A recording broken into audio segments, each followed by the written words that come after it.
In the last video, we touched on the fact that Moses led the Hebrews out of slavery and gave them the law of God before they entered into the Promised Land.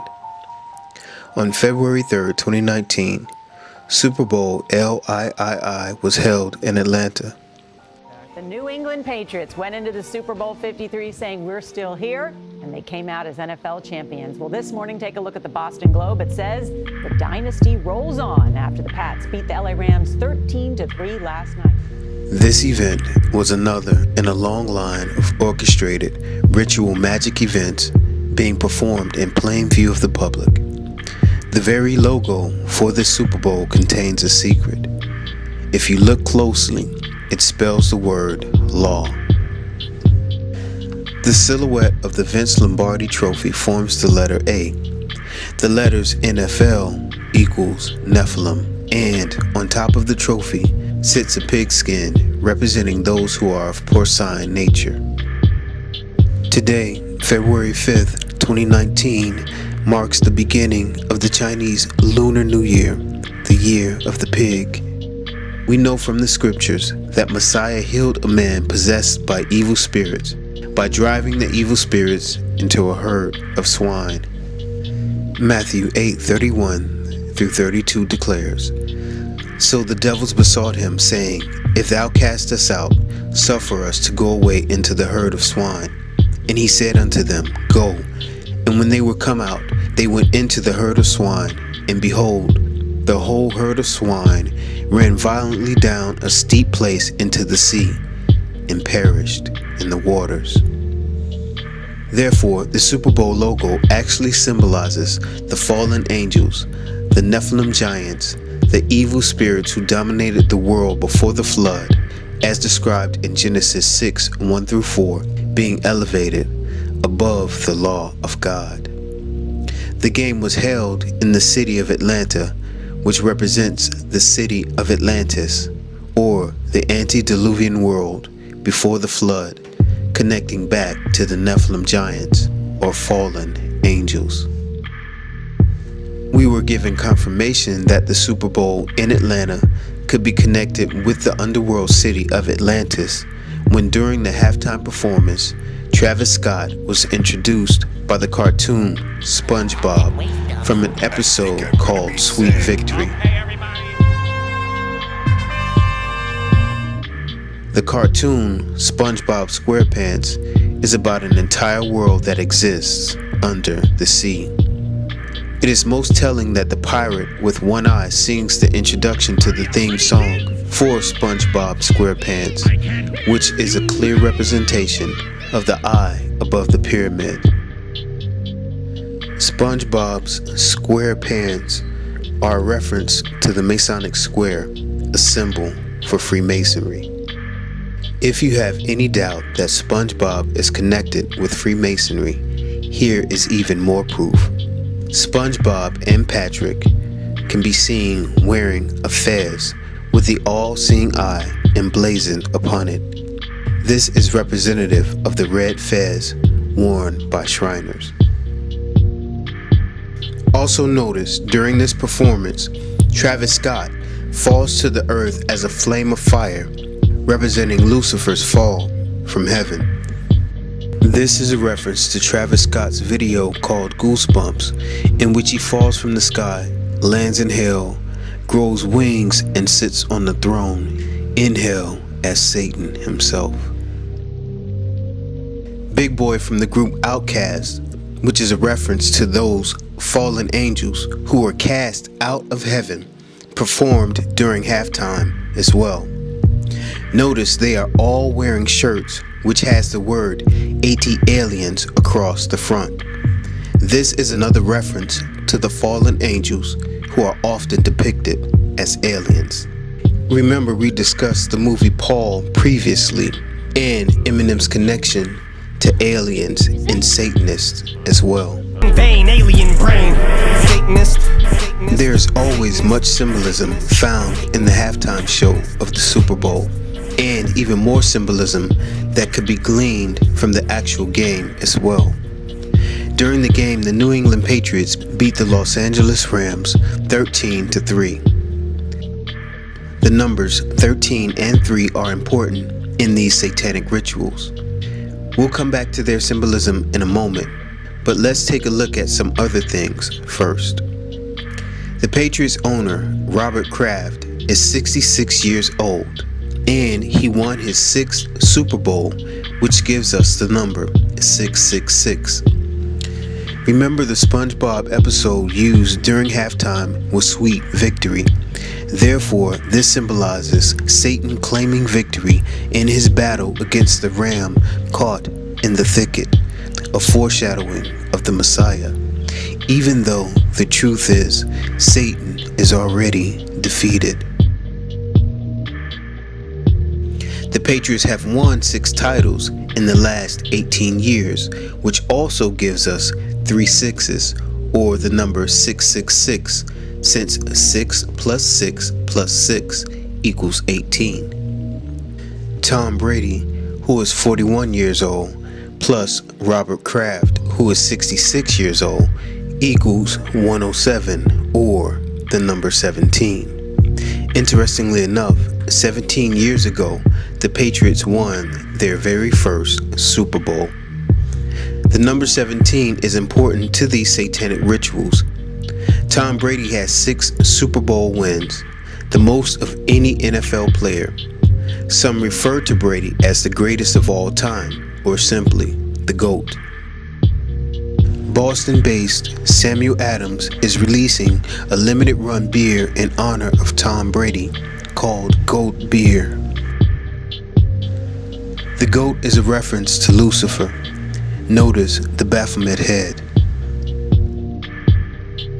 Former New England Patriot Vince Wilfork wore a Versace shirt when he presented the Vince Lombardi Trophy to the victorious Patriots.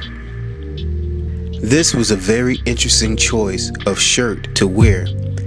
I mean, since he's a former Patriot, you would think he would be wearing his Patriots jersey. So why did he wear a Versace shirt instead of a New England Patriots jersey? Versace's logo is a Medusa, a monster, a gorgon, generally described as a winged human female with living venomous snakes in place of hair. It was said that men who gazed upon her eyes would turn to stone instantly. Medusa was one of the 3 Gorgon sisters, daughters of the sea gods. The use of Medusa here is crucial since she was a daughter of the sea gods, which connects back to the beast from the sea, or the Antichrist. The name Vince means to conquer or to win. Remember, the SpongeBob episode used during the halftime performance was called Sweet Victory. The name Wilfork is a connection between will plus fork.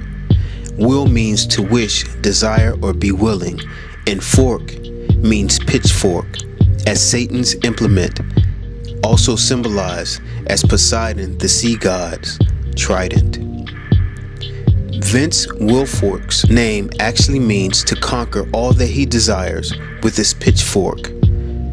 This is obviously a reference to Satan wielding his evil demonic power on earth. Now to the numbers. The number 13 represents the 13th tribe, the Ashkenazi Jews, descendants of the Khazars. In fact, the 13th tribe is the name of a carefully researched book written in 1976 by author Koestler. This book presents tons of information to support the fact that the Ashkenazi Jews of today do not trace their lineage back to the Hebrews of Scripture, but instead are actually descendants of Khazars, who converted to Judaism in the 8th century, migrated westwards into current Eastern Europe, primarily Ukraine, Poland, Belarus, Lithuania, Hungary, and Germany, in the 12th and 13th centuries when the Khazar Empire was collapsing. This is why Yiddish is the historical language of the Ashkenazi Jews. It originated during the 9th century in Central Europe, providing the nascent Ashkenazi community with a high German-based vernacular fused with elements taken from Hebrew and Aramaic, as well as from Slavic languages. Since this language was only created in the 9th century, we can be sure that the Hebrews of the scriptures did not speak Yiddish. Moreover, Israeli molecular geneticist Aaron Elhuck is aggressively promoting the fact that most Jews trace their seminal ancestry not to the Middle East, but to the Caucasus in Eastern Europe. Most people live in houses, they have addresses. They may live in castles, they may live in caves, they may live in tents. But although they were born there, their DNA came from elsewhere. Their DNA was forged through processes of migrations and slavery and victories and conquests. But it was not necessarily formed where they currently live. I think that these gene pools have been mixed throughout history. We try to match your signature to the signature of these mixed gene pools to try to find out the origin of your DNA. We do these things amazingly accurately. We can place 83% of the populations in the world back to their country of origin, and the remaining from the country where they migrated from. The scriptures reference these people in Revelation 2:9, which declares, I know thy works in tribulation, in poverty, but thou art rich, and I know the blasphemy of them which say they are Jews and are not, but are the synagogue of Satan. And Revelation 3:9 declares, Behold, I will make them of the synagogue of Satan, which say they are Jews and are not, but do lie. Behold, I will make them to come and worship before thy feet, and to know that I have loved thee. The Most High has warned that there are people who claim to be Jews and are recognized as such, but really are not. I ask you, if not the Ashkenazi Jews, descendants of the Khazars, what other people could these scriptures be referring to? We see that the Khazarian Jews have left their mark on America through connecting it with the number 13. There were 13 original colonies formed in America. The number 13 can be found embedded in America's currency as well. There are 13 stars in the constellation over the eagle's head, which forms the Jewish star. There are 13 stripes in the shield upon the eagle's breast, 13 arrows held in the eagle's left talon, 13 leaves in his right, 13 berries, 13 letters in E pluribus unum, the scroll carried by the eagle. Above the pyramid and eye, there are 13 letters in Anuit Coeptus. Below and on the base of the pyramid are 26 letters, which is 2 times 13. This is found when we add the letters found in the date MDCCLXXVI plus Novus Ordo Seclorum together. This is also why we have 13 in some company logos. The B in Budweiser forms the number 13.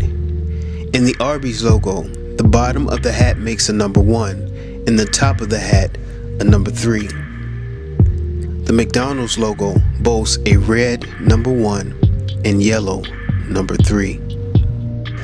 The number 3 represents the 3 pyramids which were on the side of the stadium, a symbol for the land of Egypt. The number 3 also connects to the first 3 degrees of Freemasonry. The 3 also represents the 3 ruffians, or 3 Jews of Freemasonry. Remember I said they called Tom Brady the greatest of all time, or the GOAT? Well, in Freemasonry, the term the GOAT is connected to a Masonic legend surrounding a man named Hiram Abiff and a ritual connected to the 3rd degree. The legend goes something like this. Hiram Abiff, a widow's son from Tyre, skillful in the working of all kinds of metals, was employed to help build King Solomon's temple. One day, whilst worshiping the grand architect of the universe, as in GOAT, Within the Holy of Holies, Hiram was attacked by three ruffians called Jubela, Jubilo, and Jubilum, and known collectively as the Juwes, spelled Juwes. They demanded from him the Master's word, which was a secret name of God. Hiram was struck 3 times by the Juwes. First, across the throat with the 24-inch gauge.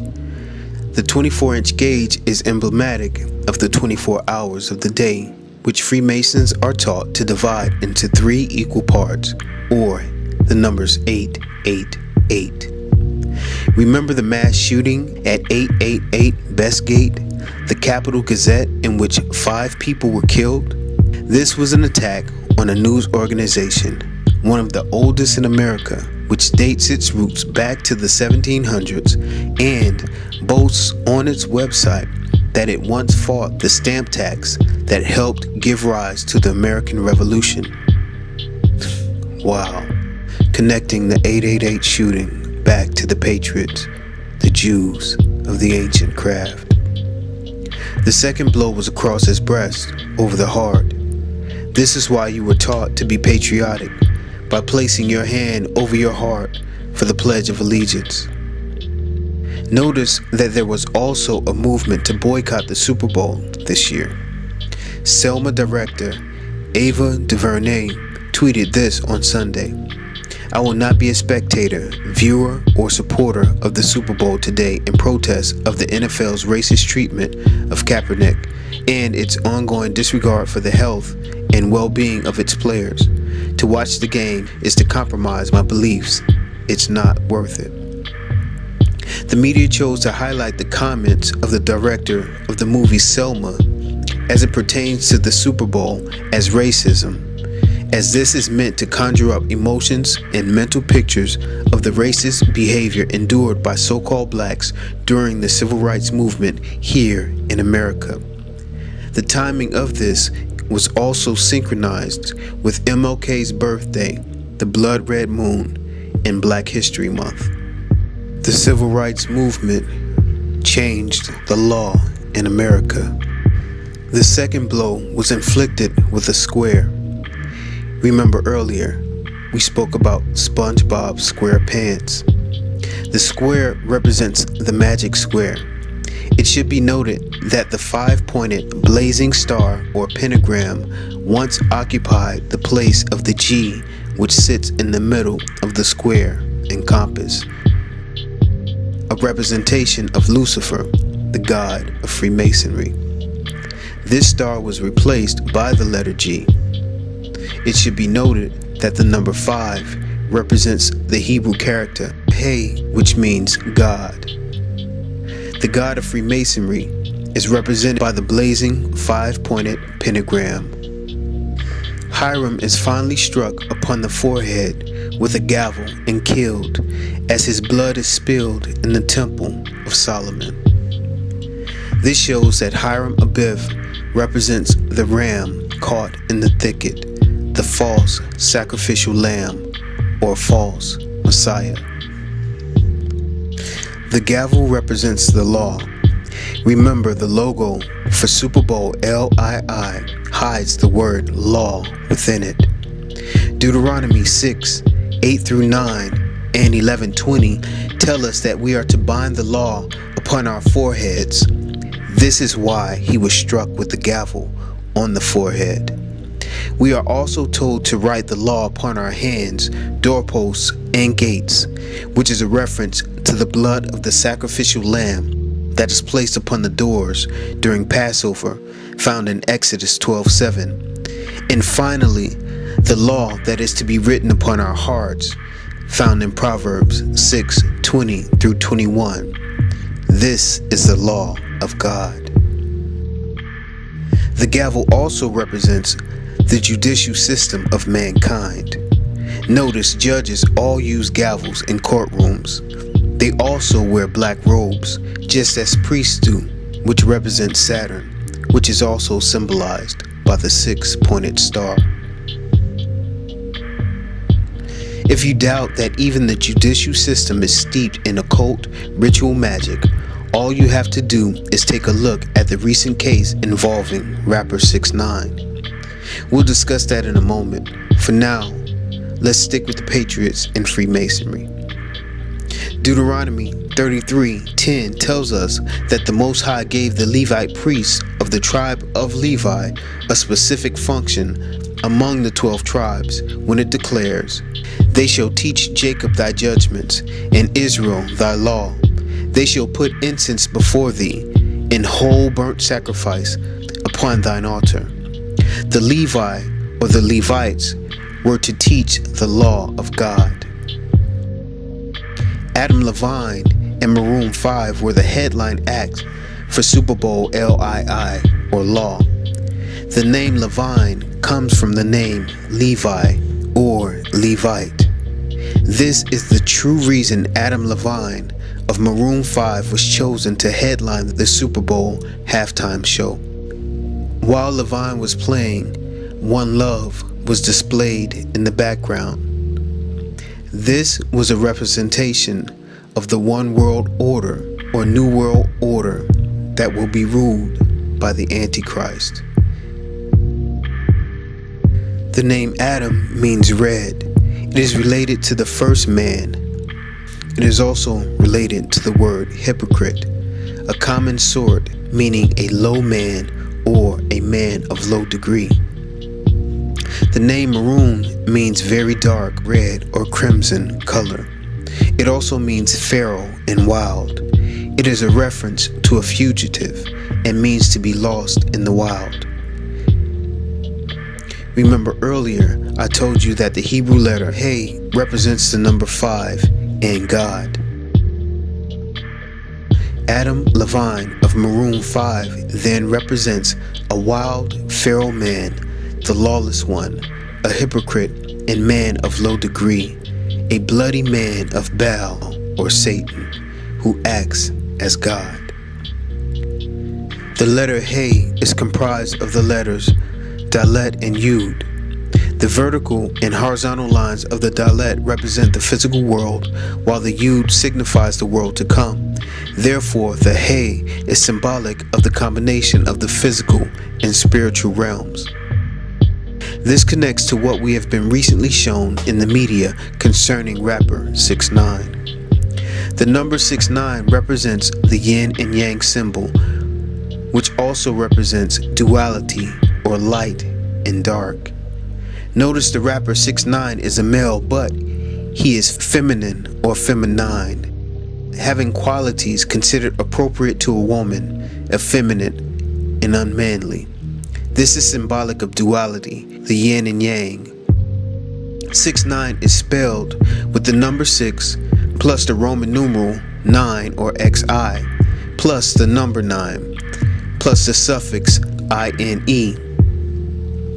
The suffix INE means of or pertaining to, of the nature of, made of, or like.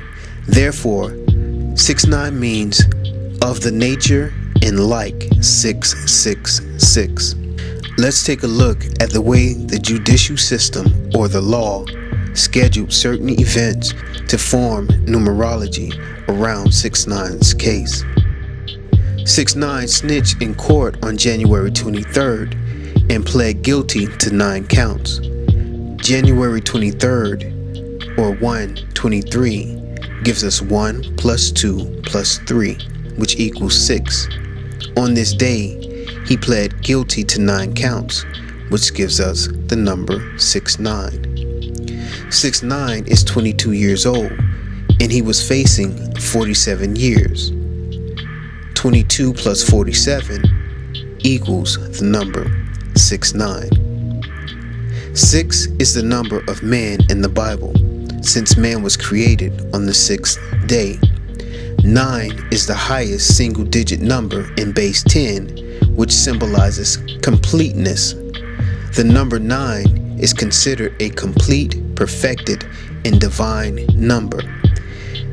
Therefore, 6ix9ine represents 666 as a perfected or divine man inside of a human body, or in other words, the Antichrist.